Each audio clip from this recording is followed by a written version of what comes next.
Hey guys, this is Backdraft and welcome to another Redstone Showcase. In this showcase, I'm going to show you a couple designs that I came up with for farming waxed copper in 1.17. For the record, I am currently in Snapshot 21W11A. So these are all the mechanics as of this snapshot. If you are watching this in the future, things may have changed. So in the last few 1.17 snapshots, we've gotten a closer look at copper. So if you're not familiar with copper, essentially copper ore will now spawn naturally in the world. You can smelt this copper ore up in a furnace and it will give you copper ingots. Combining 4 copper ingots will get you a block of copper, much like this one. If copper blocks are placed down in the world, they will eventually start to oxidize.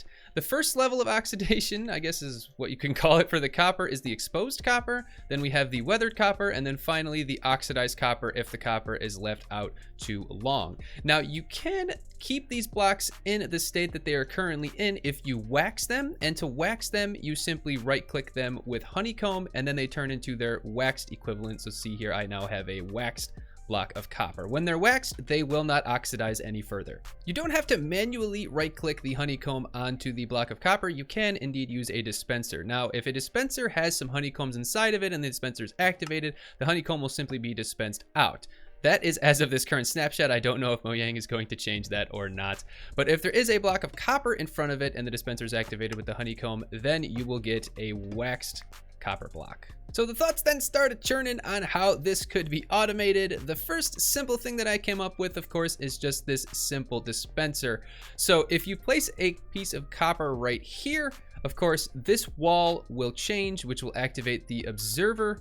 And the observer will fire off a signal activating the dispenser, much like this. If I place the copper right there, the honeycomb is dispensed and it's then waxed. I can then mine it. Another one will get this, but obviously this one isn't super optimized. But the idea is that you would stand here, hold right click and hold left click and continuously wax the copper and mine it. Of course, the copper kind of goes all over the place and you have to manually pick it back up. And of course, this is extremely slow. So of course that method works, but I then wanted to take it to the next level. So I designed this Big Daddy Industrial Copper Waxing 9000. I just made that up. Let me explain how this thing works. So this part of the contraption right here is the main copper waxer. I guess that's what you can call it. And I've isolated that right over here. So essentially what's going on is every block that is placed right here is immediately pushed forward and waxed by this dispenser. So once again, we have the wall technique where when you place a block right here, the wall state will change, picked up by the observer. The observer will then fire off the dispenser and the piston. So every block that you place right here will get dispensed or will get pushed by the piston, like I said, and then waxed. So you can technically just stand here and hold down right click and it will wax the blocks super quickly. So once that line of blocks reaches the end and is picked up by this observer here, that line will be pushed downward. Now what we're looking for is a 7x4 big block of copper that looks something like this. So what happens is that line is pushed down, and once the 4th line is pushed, it will activate this observer and activate this piston wall, which will push them all out this way towards the TNT duplicator. I will demonstrate this a little bit later. There were a couple challenges that I had to overcome. The first one was that if the player is sitting right here and placing their copper blocks, when the final copper block reaches the end and is pushed downward, the piston will actually stop pushing. So what I had to do was hook up an extra line after these pistons right here. So this is the line that is fired off when the copper block reaches the end. That will activate the pistons and then also pulse this piston once so the player can continue placing down the copper. The second challenge was that once again, once the final block reaches the end, the dispenser actually fires off one additional time. And since it's firing onto a block of copper that has already been waxed, it's essentially just spinning out the honeycomb. Now I had to overcome this by placing a hopper minecart directly beneath that block, so the honeycomb that is spit out is picked up by that and then sent up a dropper elevator to where the honeycomb is actually stored. So these chests here are where the honeycombs will go. All of the copper that we want to wax goes into this chest right here. This is fed into a lossless dropper system, which is right behind where the player will AFK. So right in here is the lossless dropper system. Essentially what's going on is the copper is being dispensed out on top of this hopper right here. And if the player has space in their inventory for the copper, they will pick it up. If not, the copper is fed into a dropper directly underneath this one right here, and you're just putting it through a loop. The player will pick it up. If not, it gets sucked into the hopper. Now, of course, we have this line from the side where the copper is coming in, but according to the game mechanics of hoppers, items on top of the hopper will get taken before items coming in from the side. So like I said, this is essentially a lossless dropper system, so the player can keep their inventory stocked up.